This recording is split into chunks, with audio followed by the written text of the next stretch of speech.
后来乡亲啊，小小的蚵仔嘛会当创造奇迹。二批湖饲蚵仔面积将近96公顷，蚵仔农饲蚵仔，逐工拢爱甲蚵仔扭上花、冲水、晒日头，安尼蚵仔才较袂来生扁虫。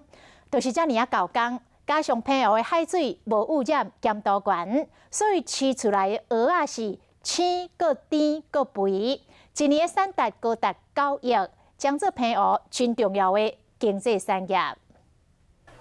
这新鲜非常青的蚵仔，放伫网仔顶，烘甲白叫。慢慢甲掰开，有够侪只，阁有够大面的，赶紧运了，食看卖。新鲜又香甜，然后比我们在市场买的蚵仔看起来就是会吃起来嚼嚼劲就是很多。口感非常赞，是现盘现吃。来朋友佚佗一定拢会食这味，不过遮尔好食的蚵仔，又阁是安怎来？坐船啊，到澎湖的内海，下面所挂就是安尼一罐一罐的蚵仔，因为澎湖海水无工业污染，海水的咸度嘛比台湾的本岛悬大约2度。相对这蚵仔生长期比较较长，对于蚵仔仔到收成大约爱8个月，不过蚵仔农并无赶要收成。因为它成长期长，所以这边的牡蛎呢，它吃起来它的口感会比较 Q、比较甜，而且没有腥味。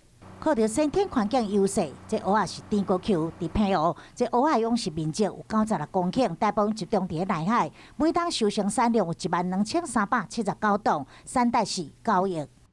主要是以带壳牡蛎的方式销售到台湾去，那约有3成是提供本地的一个业者，那提供消费者使用。澎湖蚵仔农是靠饲蚵仔为生，不过因上惊去拄到扁虫。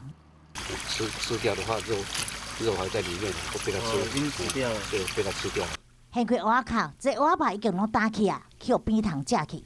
用淡水，用淡水洗一洗，铺晒一下，把那些脏的东西，然后隔天再绑下去它会长得比较快。